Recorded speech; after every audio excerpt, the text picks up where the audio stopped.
Sean, what's going on, man? Thanks for joining me on the podcast. Hey, thanks for having me, Ryan. Yeah, It's we were it's talking it's about cool it. to be here. Yeah, we were saying it's been a while in the works. I was thinking about it. I'm like, you're kind of like a modern day Renaissance man. That's why I can't get a hold Uh, of you and we can't lock this thing down, man. I don't know about that. That's the first time I've ever been called a Renaissance man. I feel like I've always been a knuckle dragger from my time in the infantry until now. Yeah, That's the strange thing about politics is people are always inherently political, and I'm not. I love politics. I like to be in the fight. You know what I mean? But I'm not a politician, and so I'm a warrior. I'm a fighter, and that's all I really know. So we'll see how that goes with all this crazy congressional run. yeah. I think ironically enough, being a warrior probably will make you a better politician. I think so. I mean, I think like my formative leadership experience was when I was a platoon leader in Afghanistan, right? And I learned a Yeah, lot of important lessons there, Ryan. And those lessons, really the concept of servant leadership, and it's the job of a leader to show up and serve the people that work for him, not the other way around. And that's become sort of the bedrock of my leadership philosophy. That's the Cliff Notes version of it, but that's the bedrock of everything that I am today, and that's really what I'm bringing into Congress, or into this run for Congress with me. Is that and I say this over and over again, man. I'm really truly less concerned with the political answer, or the answer that's best for the Republican Party or the Democrat Party. I'm more concerned with what the right answer is. You know what I mean? Like, yeah, yeah. isn't that what we should be focused on here? And at the end of the day, the right answer is what's best for the people.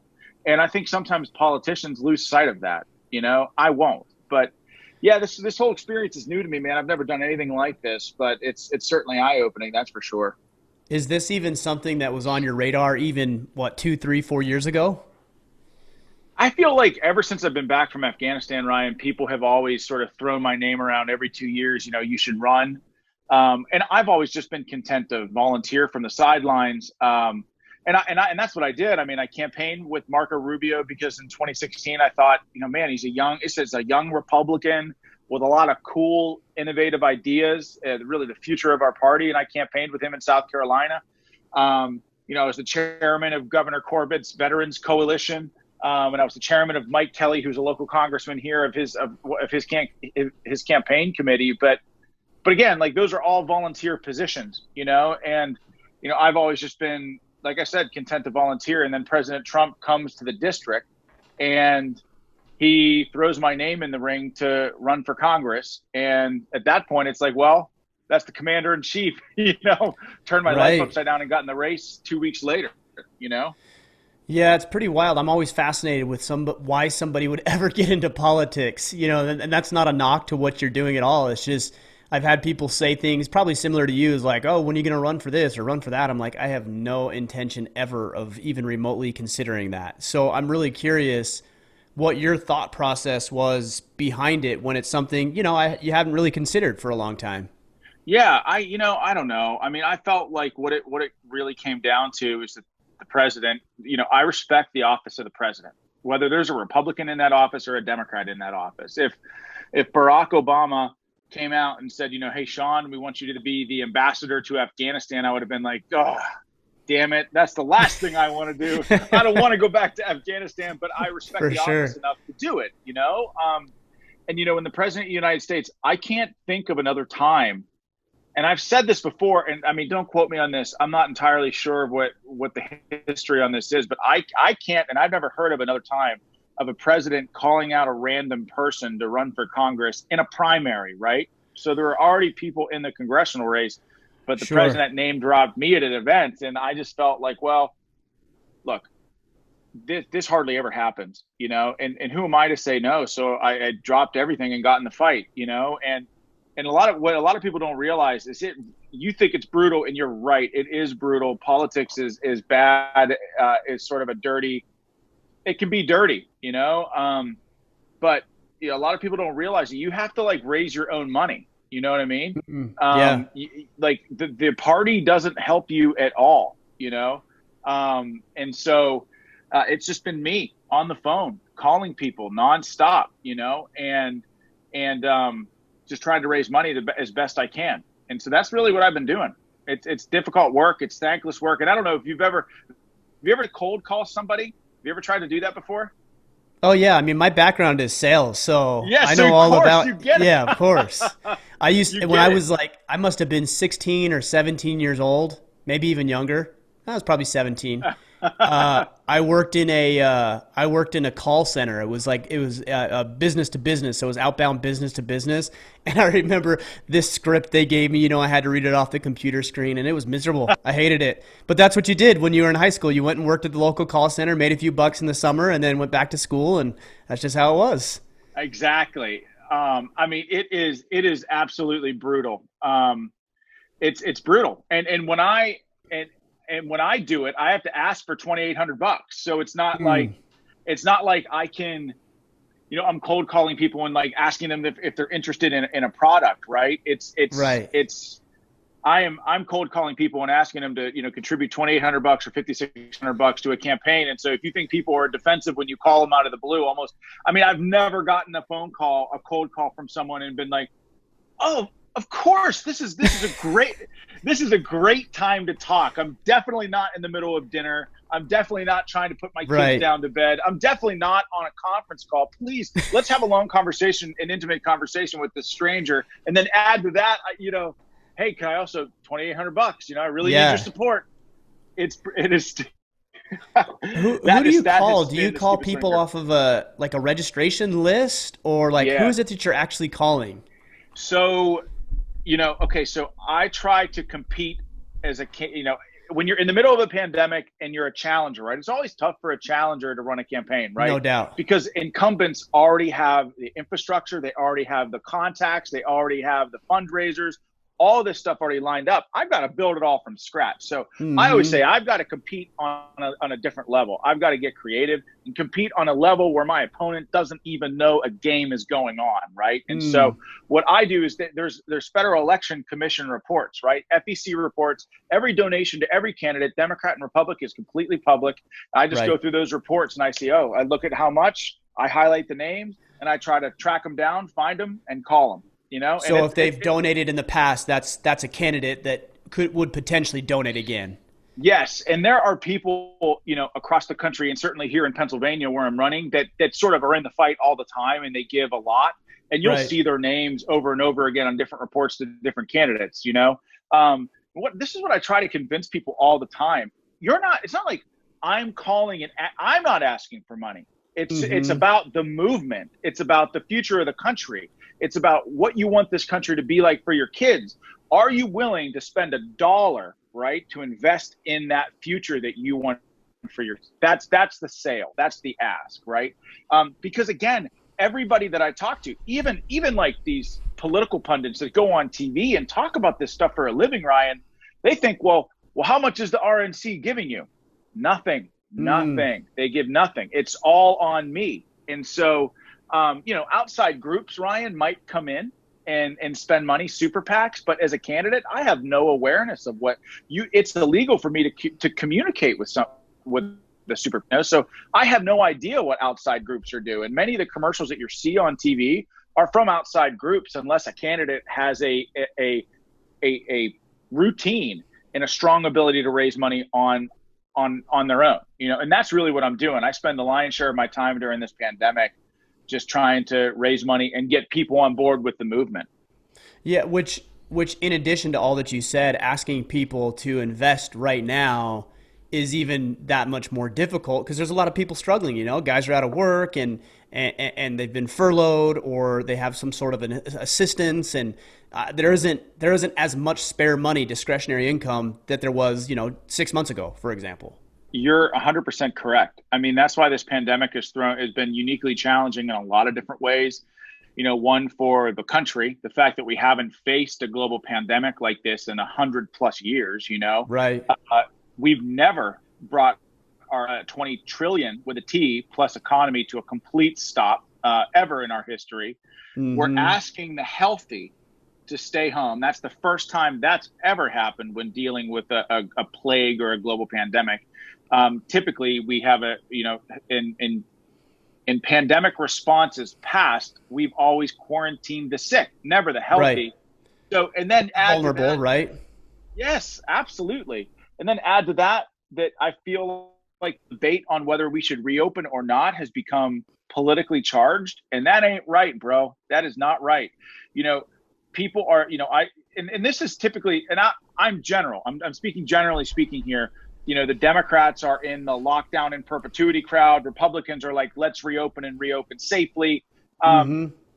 that I First of all, we should be doing what's right for the people, and no one should be looking down their nose at the freaking oil and gas worker who works on a rig here in Western Pennsylvania who can't freaking work from home, right?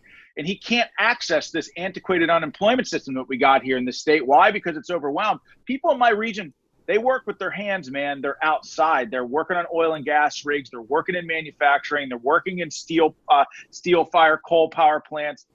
These people can't put food on the table for their family, Ryan. And every day I'm hearing from them saying, I've burned through my life savings. Sean, I don't know what the hell to do. And, when the dust settles from this pandemic, and it's going to settle soon. I think we're going to learn lots of different things.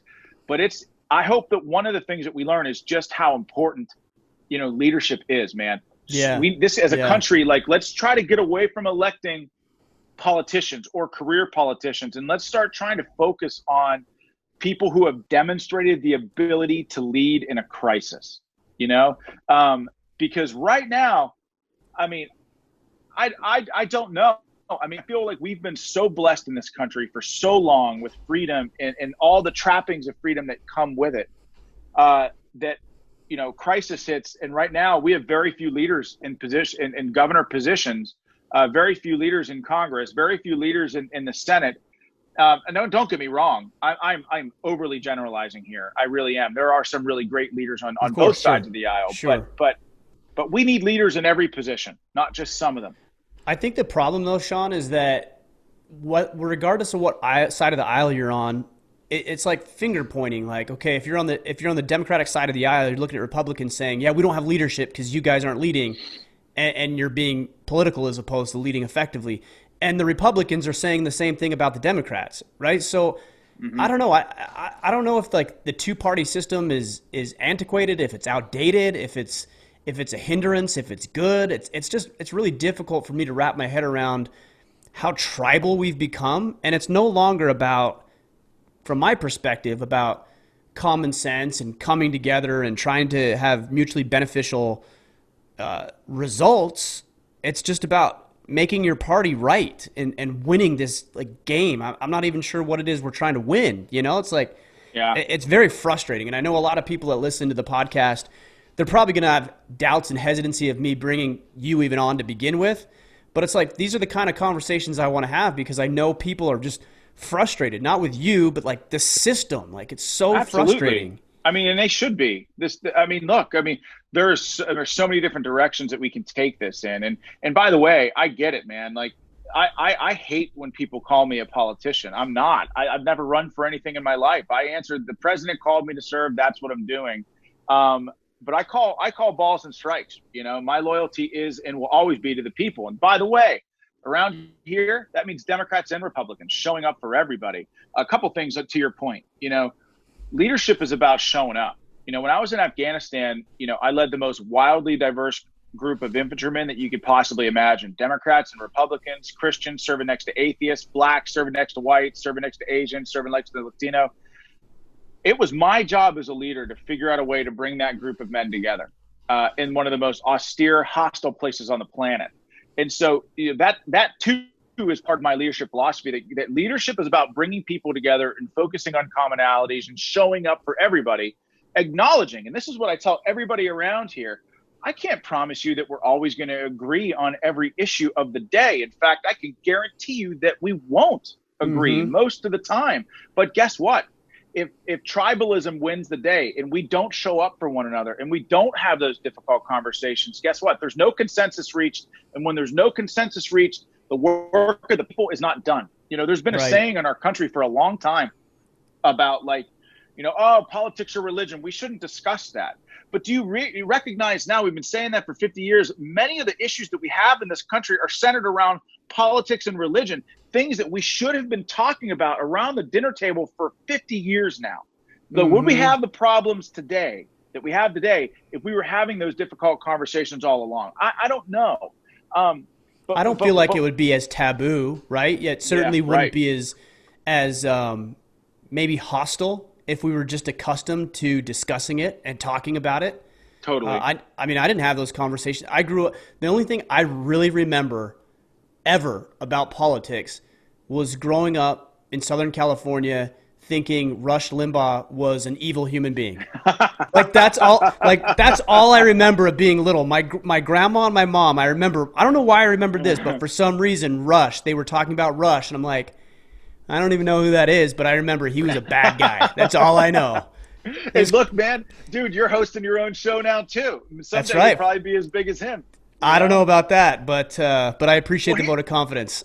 well, dude, here's the thing, Ryan. Like your show. I mean, I listen to it. And I watch the stuff that you post on Instagram all the time. Your show is a cultural show. You're in the cultural fight. Well, Sure. everything in this day and age, whether you're running for political office or not, you're in a cultural war. And politics, okay, culture predisposes politics, right? Right. The way Right. that our culture views the problems of the day, uh, you know, the way is how we, our culture as we view things, right, elects political leaders who view things in very similar way. I feel like I'm articulating myself poorly, but politics is downstream from culture. We elect the leaders that we deserve, and your show, because it's helping shift cultural sentiment in many ways, is having an immense political impact. You're having dads, right, and probably moms who are learning lessons about how best to be a man in today's world, right, and raise good, strong kids, and be the leader of a family, and raise service-minded kids. Guess what? Those kids are going to grow up and elect leaders that feel the same way. So this is all of this matters, And so to the viewers who probably would be skeptical about having somebody running for political office on, I get it. You should be skeptical because politics sucks. But at the end of the day, you look at what's happening with this pandemic, you can ignore politics your whole life, but when shit hits the fan, politics tends to find you. And right? Yeah. Yeah, I mean that's a great point is like it, and I've thought that for a long time, like I'm not going to worry about this. I'm just going to keep my head down and stay focused on this. And that's all fine and great until something goes wrong or something happens that you don't approve of or you don't appreciate or it impacts you directly.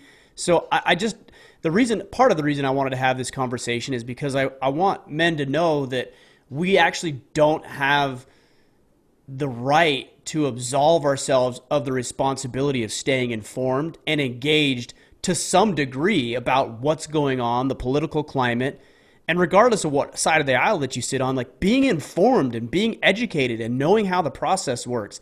And I'll be the first to admit, like I've got to jump on and say, okay, Sean's running for Congress. What's the difference between the House of Representatives and the Senate? And like how many senators versus how many representatives? Like I'm not the most informed either, but I am trying to get to that point.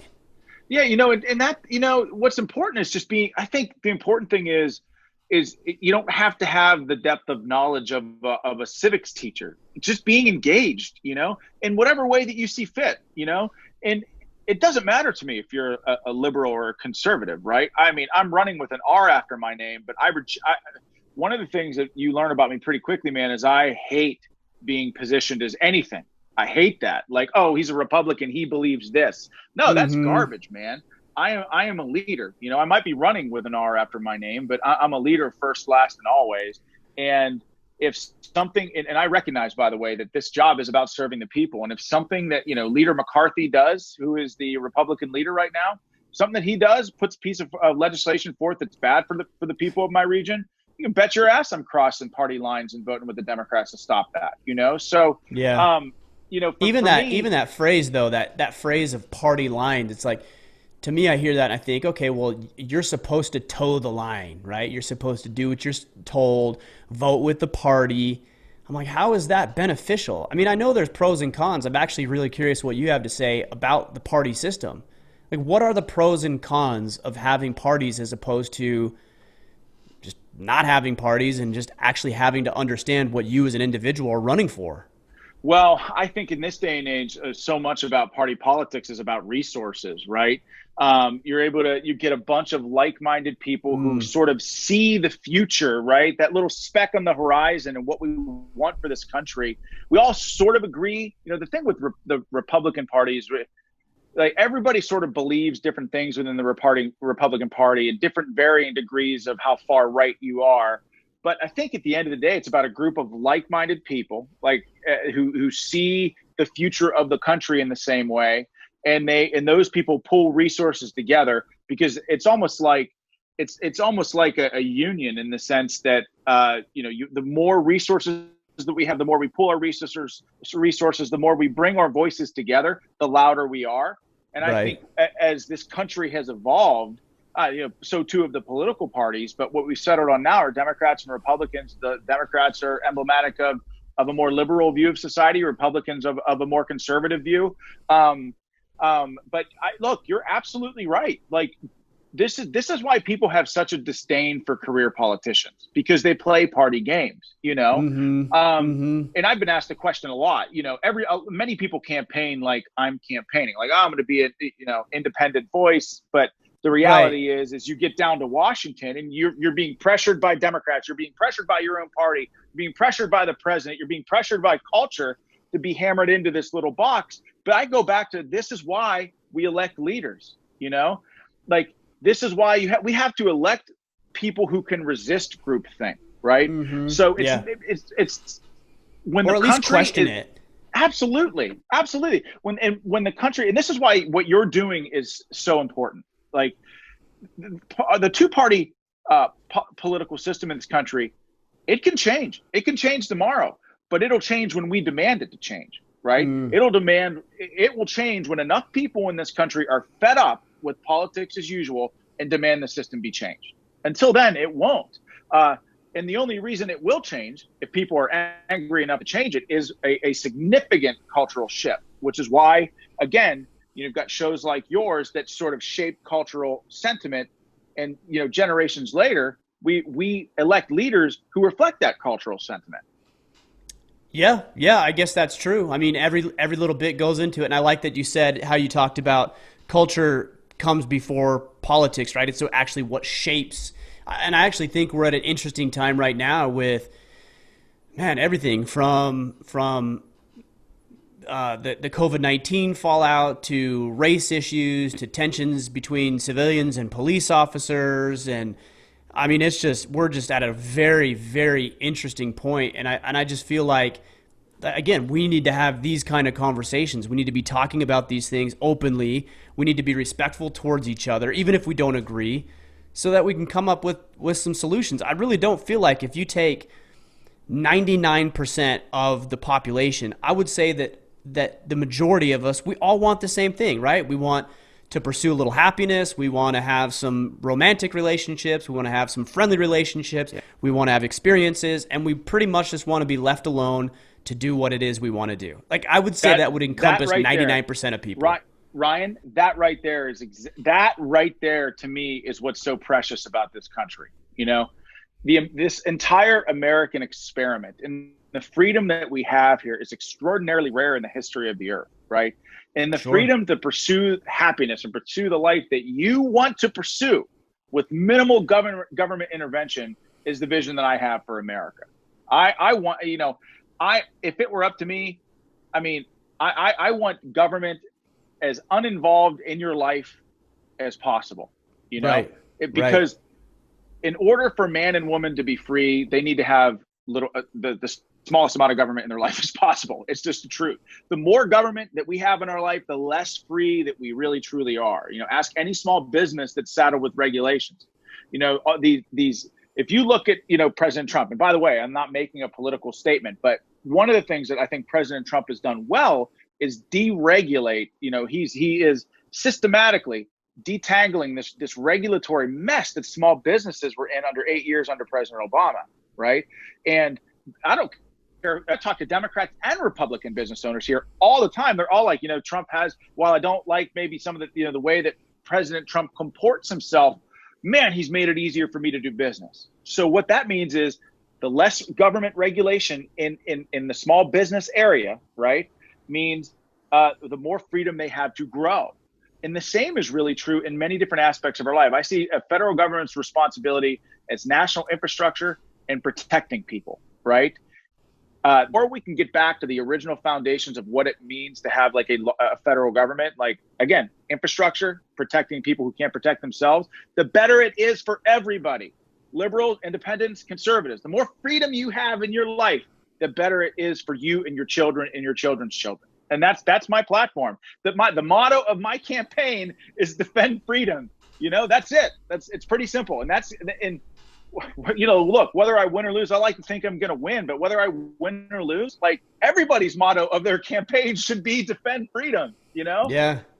Yeah, I think you're right, but it seems to me that people misconstrue that word, or it means different things to different people, and then there's all these conflicts of interest. I mean, even just the fact that you're mentioning President Trump may have done something right is going to boggle, 50% of the population's minds. Like, they can't fathom how that could actually be true. Oh my gosh. Look, you're so right, man. Like, so over Memorial Day weekend, I've never met or talked to the president, but he, ever in my life.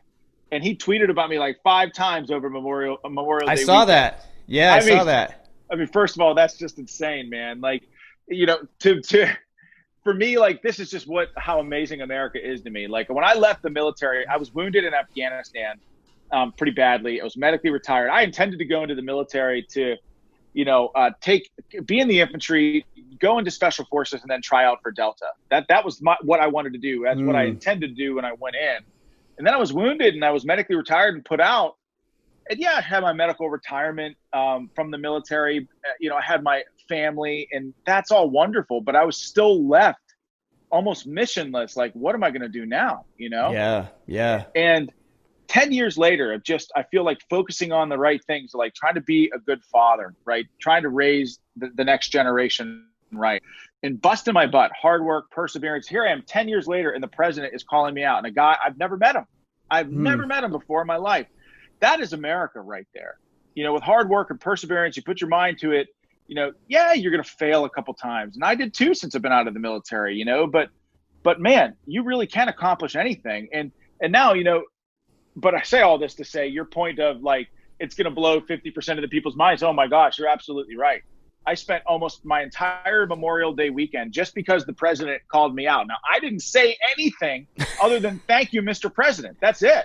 People Shame were like, on you. oh, you bootlicker. Oh, you baby killer. Oh, you Trump sycophant. I'm like, dude, yes. Everyone just needs to take a deep breath, slow their roll, drink some water. Like, what is going on here? And so, to your point, yeah, tribalism is dangerous, and the ability to sort of listen to one another and respect one another and not shut down conversation, but just, I guess what it boils down to, Ryan, is just respect.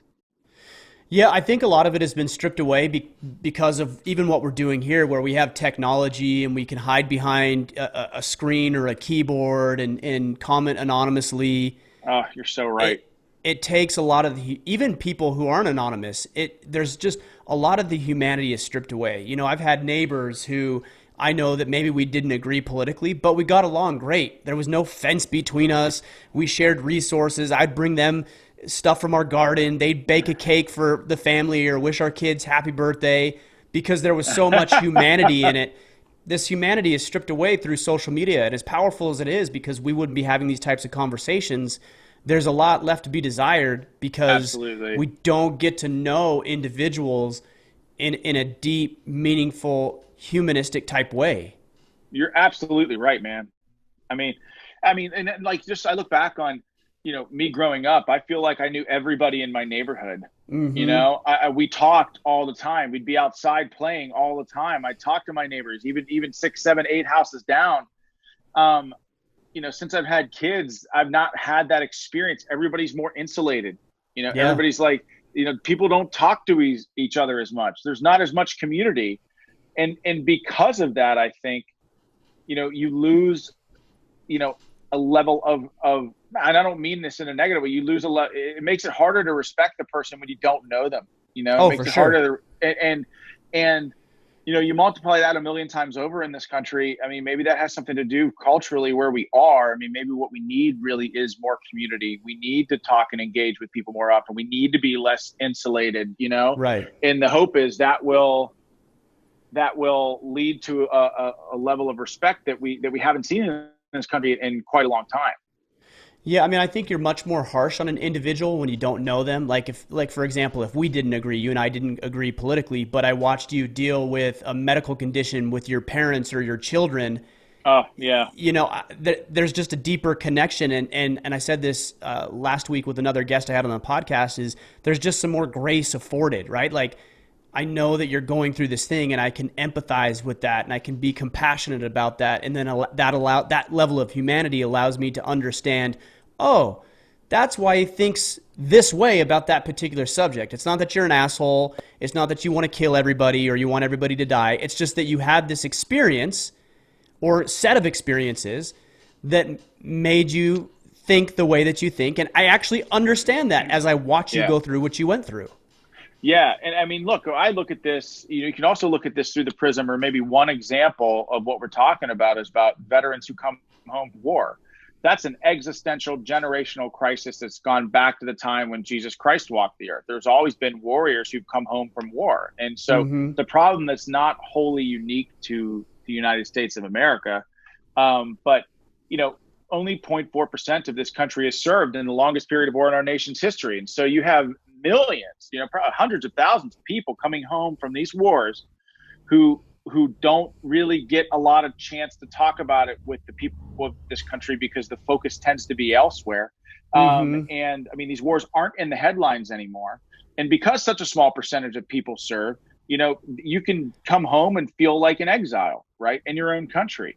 And, feeling like that can lead to isolation. That isolation can lead to substance abuse. That substance abuse, in the worst instances, can lead to suicide, right? We have an epidemic of veteran suicide in this country, man. And I'm grateful for the VA. It's amazing. In the greatest country on the face of the planet, we've got a healthcare system that helps veterans. But the issue that veterans face right now is less of a healthcare issue. It's less of a clinical issue and more of an existential cultural issue with regards to bringing veterans home, right? And so here's what we're talking about: conversations, right? When veterans come home, they need to educate society on what it means to go to war. And when society is better educated on what it means to go to war, we elect leaders who understand the cost of it, right?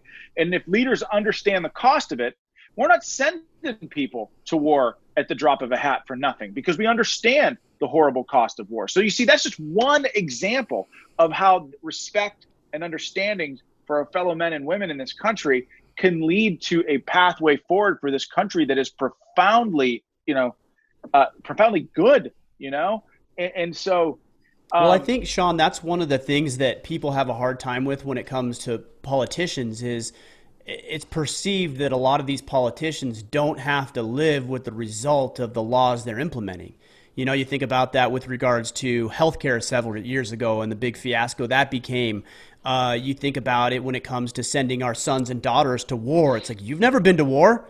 Exactly. Like, you've never had to stare and look at somebody who was dying with, tattered uniform, blood-soaked clothes, literally dying in your arms. You never had to do that. So how do you have the right to sentence somebody else to that fate? And I think that's one of the biggest frustrations and points of contention with a lot of people. Yeah, man. I mean, and I think what you're speaking to is this is why people are so in favor of term limits, by the way, right? Because the idea of somebody who's been in Washington on either side for 50 years is just, it's distasteful, because what happens is those people become untethered from the people that they're truly supposed to represent. Definitely. They go to Washington, they stay. If you've been to Washington, D.C., it's intoxicating, man. It is the power center of the entire world, And it's interesting because I've been once since we moved here to the East Coast, and we were invited there, and we actually took a tour of the Senate building. And you're right. I was like, man, this is awesome. We took a little tram under one of the buildings that went to the Senate building and did the tour. And I was like, this is amazing. You see the White House and the Washington Monument, Lincoln Memorial, and it is intoxicating. It's amazing. And I could see how the power that would come with that could quickly go to an individual's head. Absolutely, especially when you have people, sort of the press and staff, all following you around, and Yes. yes, yes, yes, Yes. yes, and like, you know, this is what, I can't remember the quote, but it's something about power. Abraham Lincoln said it, like, absolute power corrupts absolutely. You know, Sure. um, again, harken back to my point about leaders. You know, if you haven't, like, I use me as an example, and I hate to do that because I don't like talking about me, but, like, I had I had power, right? And at 24 years old, as an infantry platoon leader, right? And the lesson that I learned there, when everyone around me was getting shot up and wounded, I was wounded too, right? Was that the best leaders in the world take the power that is blessed and bestowed upon them, and they give it back to the people, right? Hmm. And the people, when trusted with freedom and power to make decisions in the best interest of themselves and the people that they themselves serve, almost always do the right thing with it. And when you empower people to do the right thing, and you trust people with leadership and power, this country and military units, in my case, can do extraordinary things. But I also think the people of this country can do extraordinary things.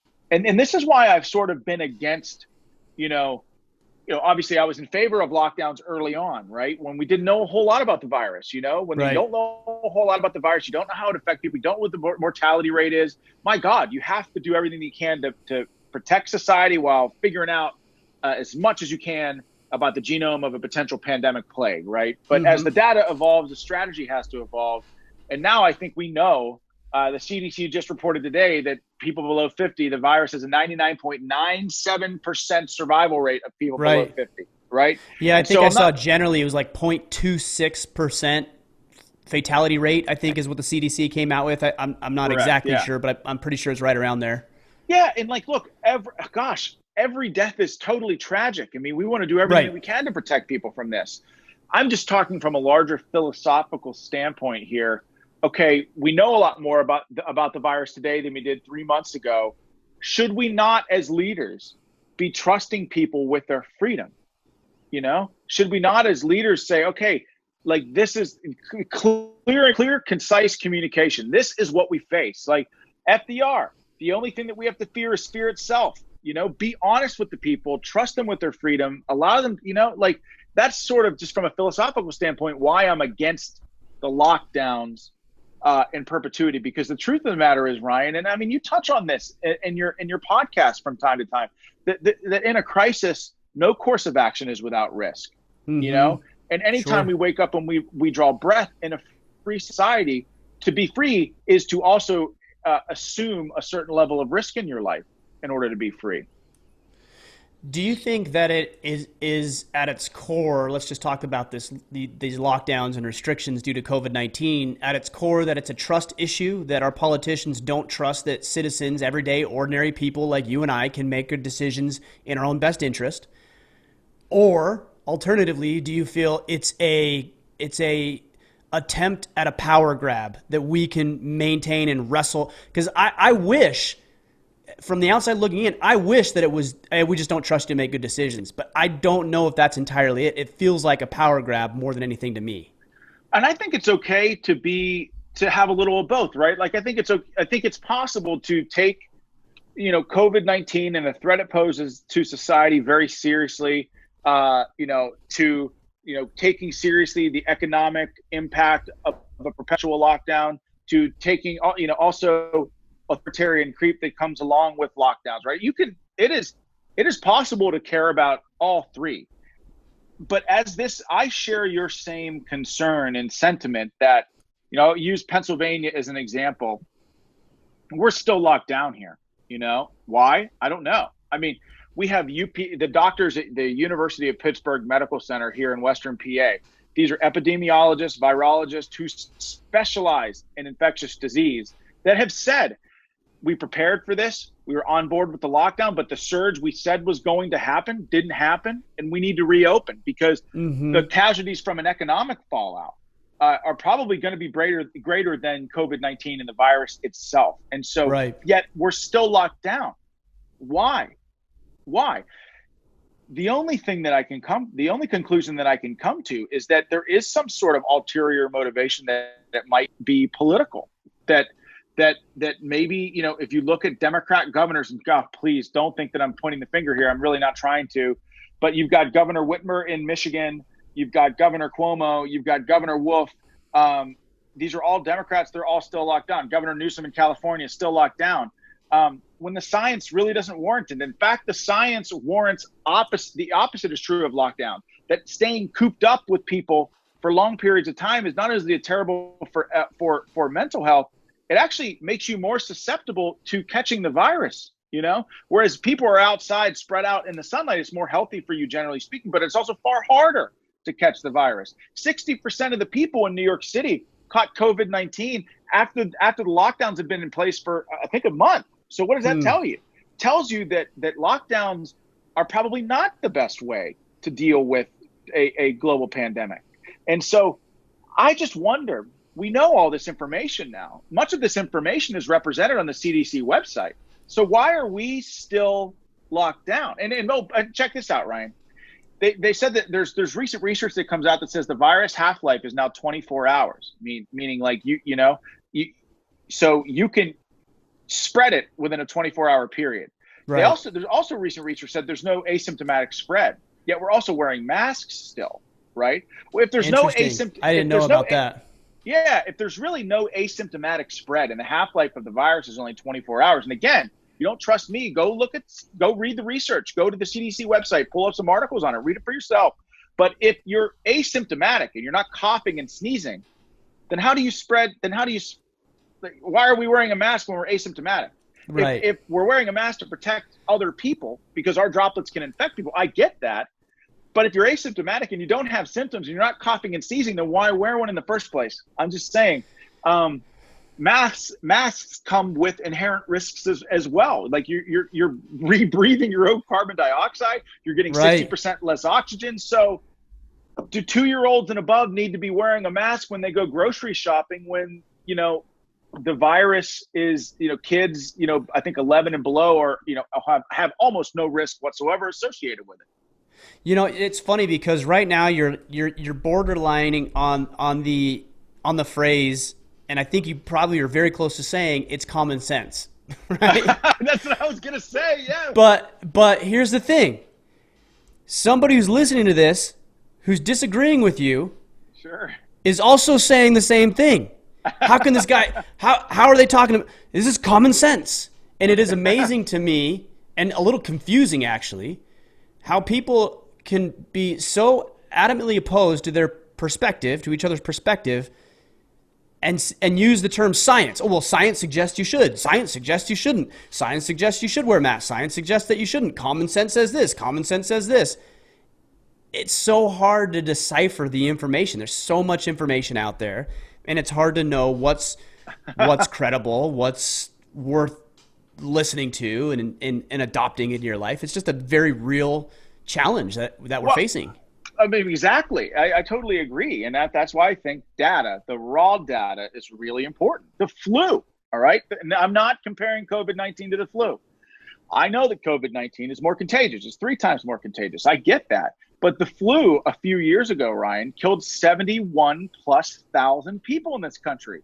The flu is more dangerous for me and for you and for especially your children. Right. Yet no one was saying we must wear a mask in order to protect the children, right? But people are saying today that if you don't wear a mask and you don't agree with lockdown in perpetuity, you want to kill grandma, right? The truth is that we know that in the state of Pennsylvania, 80% of all the deaths have happened in nursing homes. The state's policy was that nursing homes are mandated to take COVID positive patients. So we knew who the most vulnerable was to this virus, yet we forced these nursing home facilities to take positive patients, which is why 80% of the casualties to COVID-19 in the state have been in nursing homes. So have lockdowns prevented, any deaths? Look, the jury's still out on that. I don't know, but I know what could have prevented deaths, changing our policy of mandating that nursing homes take COVID positive patients. That we know that would have said, we know that for sure. Right. So, well, I remember when we had, I want to say it was my second son. We've got 4 kids. and I don't know, all of them at this point kind of sometimes blend together. It was one of our children and was born with some respiratory issues, and there was the RSV season. It was rough that year. And I remember the doctor saying, so it's your responsibility to ensure that you don't take your kid to church and you don't take your baby out into public, that, you probably ought to wait 3 months before you take your child out. We'll get past the RSV season. His lungs will develop and it will be okay. But it's your responsibility to ensure that your child is taken care of and is protected to the best of your abilities. What you're talking about is personal responsibility and freedom, right? And that is what I believe people are capable of in this country, of taking a level of personal responsibility. What, inherent, and this is philosophically speaking, and again, I'm overgeneralizing, but the lion's share of people on the left believe that the government knows best, and they believe in more government control over, and that's why people, that's why you hear the phrase, oh, they're big government leftists, because they believe that the government can solve all of the world's problems, and again, am I overgeneralizing a little bit? Yeah, of course. But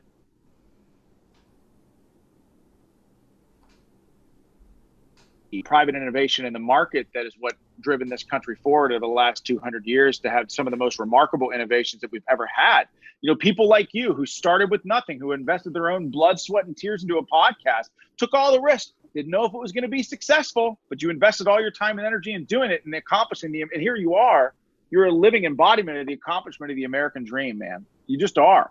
And, like liberals, and the far left, and again, this is not me throwing political barbs, I think that they believe that the government can be compassionate and has a level of responsibility of being involved in your life and helping people, right? I think that's honestly how they view it. It's interesting though, Sean, because I don't think the government has the capacity to do that any more than the collective, right? Like the government cannot be more compassionate than its citizens, like Correct. Only as compassionate, right? That's kind of what I believe, because that's a representation of us, right? So correct. And it's run by individuals. It's not like some magical, mystical, all-knowing, all-powerful, omni-good presence that operates independently of us. It's run by human beings. You with flaws, Correct. Other people with flaws, right?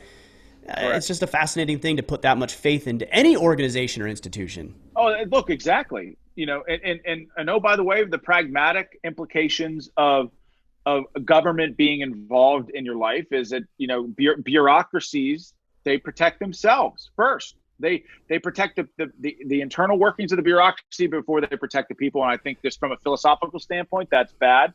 They're also highly inefficient. Like, when was the last time that you went to the DMV and said, man, that was just a delightful experience? Well, no, it's the government. The government they ran out of cash in the program Cash for Clunkers in less than a month. If you put the government in charge of the Sahara Desert, the desert would be out of sand in a week. You should be. This is where I come from: freedom and personal responsibility. What I tell people is, you should keep the lion's share of your money. That's why I believe in tax cuts. You're the best. The money that you earn, because again, you put your blood, sweat, and tears into that show. You took all the risk. The government didn't. And here you are, writing a check to the government and paying taxes every year. And I bet that hurts, right? I would rather have you keep that money and invest it in your family, invest it in your show, invest it in your children's future, buy the new damn car that you want to get. And when you do that a million times over with taxpayers all across the world, guess what? You're creating little microeconomies around everybody that you give a tax cut to, right? Right. So the goal is, for me, let's try to lower taxes, right, on everybody that's busting their butt every day, so they can invest it in any way they want. And let's figure out a way to get as many taxpayers as possible, right? So there are 50% of the people in this country don't pay any income taxes at all. Let's do everything we can to make sure we get those people working, to give them some semblance of upward mobility, to give them the ability to invest in their future and their children, and let's create jobs for them so that they can pay a tax rate, albeit a low one if it were up to me, And the more and money that you allow them to keep, the more money that they can invest in their own little micro economy. And that'll have a domino effect a million times over in this country when people are keeping more of their own money and investing it locally where we live instead of having the federal government decide how we spend our money. Right. Yeah. I think where people get hung up though is that they look at those who are less fortunate as less opportunity. And look, here's a term that I don't like, is this term of like white privilege, right? That's a term that I don't like. That said, there have been some events in my life that I am truly fortunate for that were beyond my control. I was born to a mother who loved me and my sister, who was educated, who worked her ass off to ensure that we had a roof over our head. I was born in this country. I was born with a reasonable level of intelligence, like an average maybe performance when it comes to, physical fitness. So yes, there's some fortunate events outside of my control. I need to be able to capitalize on those things. And I know that there's people who are less fortunate. And for me, the way that we begin to correct that is by allowing individuals like you, like myself, other people who have been fortunate to educate, to inspire, to motivate, to provide opportunities. And if I can hire somebody or I can share a message that somebody who's less fortunate than I am can hear it and they're like, oh yeah, I never thought of like that. Maybe I can do that. And then they just take one small action, then they begin to change their life. But I need the freedom to be able to do that so that I can serve these other individuals who I recognize as being less fortunate than I have been.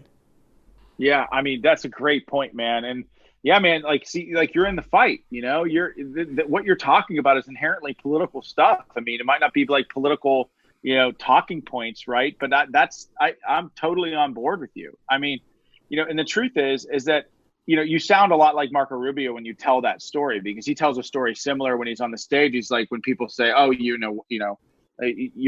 just a white guy, you're a beneficiary of white privilege. He's like, hell yes, I'm privileged. I had a mom and dad who loved me. They raised me right. They invested in my education. Yes, I'm privileged. I want that privilege for everybody. Definitely. Right? And Definitely. it's not something that is just, the color of your skin.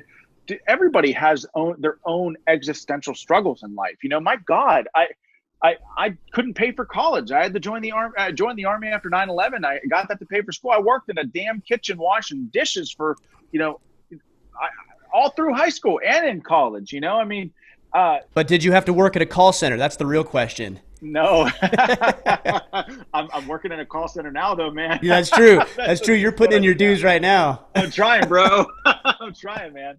But dude, I love the stuff that you're doing with your podcast, man. I mean, again, I've watched you for a while now, and it's amazing. Not only, and I think this is really important too. Not only have you achieved the level of success with this podcast that I'm not sure. You probably believe that you could do it, which is why you are where you are. But like, you're grateful for it too, and that's absolutely being humble and being grateful is also so important in this life. Definitely. Well, I want to shift gears just for a minute, and I know we're kind of winding down and bumping up against time, but I want to bring something to the forefront that is definitely on a lot of people's minds right now, and I know you had posted about it. I actually wanted to get your take on this whole tragic incident with George Floyd. Oh my God! I posted about it right away. I saw that. I was horrified by it. I saw everything that I need to see. And look. I know that's the first time I've ever weighed in, because a lot of these, a lot of the police incidents, you're getting a real short video. You're not getting the full thing. And half the time the video comes out, the guy had a gun. I mean, so it's just very important to be careful, right? When you're weighing in and opining right away. But what happened in this situation was just horrifying and tragic. When the man is in handcuffs, man or woman is in handcuffs, yes, they could fight. Yes, they can fight back. But in the video that you watch, he's down, he's out, there's no threat. He's face down with a man's knee on his neck for 8 minutes, 4 of which the guy's completely unconscious. While cops, and look, I love the police. That part of the reason why I felt like it was so important to weigh in is because those police officers don't get to tarnish the badge of the 99.9% of cops out there who show enormous restraint every day, who are the biggest steadfast protectors of our communities, who are going into African-American communities and loving and caring for the people there. These cops, these men with a badge, I don't even want to call them police officers, because that title comes with an inherent level of respect. That bothers me that one, the guy, his knee was on his neck for 8 straight minutes, 4 of which he was unconscious, but no one around him said, look, you can't do that. Like, hey, let's get him on his way. Stop, just stop. And look, there were times in Afghanistan, I had one of my soldiers get shot in the head, and we found the guy, the sniper. We shot him in the stomach. He tumbled down the cliff, and you bet we wanted to take that guy out. You can bet that we did, but we didn't. Why? Because we're freaking Americans. We hold ourselves to a higher standard when we have a position of power, And sure, when the guy has a weapon and it's leveled at you, right, and he's a threat, you, of course, use lethal force to take him out. It's actually our duty and responsibility to do so on the battlefield, right? And I'm speaking in battlefield terms. But when that enemy soldier doesn't have a weapon, it becomes our responsibility to care for him and give him medical aid. The situation is not dissimilar in Minnesota, right? That there was no threat. I saw some of the snippets of the video beforehand. He really wasn't resisting. They had responded to a forgery charge, right? So it wasn't a violent crime. Yeah, I think he used based on what I saw, I just saw this. He used a $20 bill that was fake or something, which could have very easily been a $20 bill that he had got from somewhere else and didn't even realize, right? So so let's war game the scenario a little bit, Ryan. So even if this guy, and no, he didn't. So let's just come up with a different scenario. Guy comes out of a house, fires off a couple of rounds at police officers, and then drops his weapon and throws his hands in the air. Can the police officers? Absolutely not. You can't kill him, right? Once he's unarmed, he's no longer a threat. You take him out, you cuff him, you put him in the car, right? What did this gentleman do to deserve death face down on the pavement on a sidewalk? Oh, by the way, in the middle of broad daylight while people filmed him. Mm-hmm. What did he do to deserve? The video that I saw, next to nothing. But it doesn't even matter if he resisted arrest. It doesn't matter what they were responding to. No one deserves to die like that. It just, and again, I don't want to litigate via video, right? All I said was that his family deserves justice, and I believe that. It's not. I love the police. I'm a huge supporter of the police. I just didn't feel like it was necessary to say that in the statement, right? Because it goes without saying. Of course, you and I support the police. I'm one of the biggest. I've been doing charity work for police for the last 8 years. I love them. They're the best. But we also have to speak out when the bad apples among them do wrong, right? And I've talked to a lot of police officers, Ryan, a lot. Lots of my friends are cops around here and around the country, and they all share the same sentiment as me. Like, oh my gosh, that's horrifying. Yeah, I'm sure. So, and in fact, they're more passionate about it than me because they know that makes them look bad. And so I guess I'll end it with it is certainly possible to feel compassion to feel heartbroken for the loss of life, and also care for the police, right? We can do both, and that's sort of where I am on the subject. But I had to speak out on it, just had to. Yeah.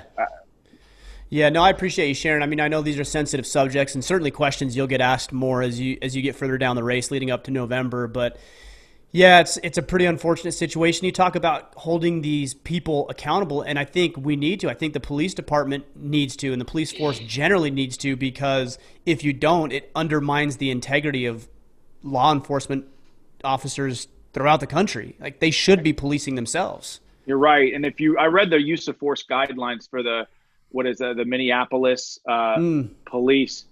There's nothing in the use of force guidelines that says a knee on the carotid artery is acceptable. Right. Nothing in there. And so, yes, we need to hold those gentlemen accountable, and we need to do everything that we can to deliver justice for the family. Yeah. I've seen a lot of terrible things in my day, in combat, and watched human beings do terrible things to one another. But that was up there. That was a pretty bad thing that I witnessed. It was pretty terrible. And I said, I'm not saying that the officers don't deserve their day in court. They do. They deserve the opportunity to defend themselves. But And I'm certainly not trying to jump to judgment, but I can say certainly that man did not deserve to die. Tough situations. There's some real tough situations that we all need to deal with. So I appreciate men like you stepping up and being willing to have those conversations and to do that work, because we certainly need honorable men, moral men, capable men like yourself leading this country in the right direction. Thanks, brother. I appreciate it. I tell you, like, I don't know. I'm not always going to have the right answers. I'm not even always going to have the answers, but you bet that I'm going to work hard to get them, and you can bet that I'm always going to do right by the people. So, Yeah. I appreciate you having me on, man. I really do. I know that being running for political office, probably not, you probably don't have my kind of guest on all the time. So I appreciate it. I don't know that I ever have, but I'm kind of to this point now where, I guess it's just my motive to piss people off at this point, I guess. I don't know, because it seems like that seems to be the trend over the past several weeks. So I figured, let's just keep rolling with it. Yeah, that's great. That's great, man. But I appreciate it. I really do. I mean, yeah. And I'd love to. I love watching your show. Anytime you need Thanks, me, let Sean. me know, and I'll be there for you, bro. Thanks, man. Good. Well, like I said, I appreciate you. Thanks for taking your time. I know you're busy, and wish you all the luck and success as you lead up to this race, man. Thanks, bro. All right, I'll talk to you later, bro. Talk soon.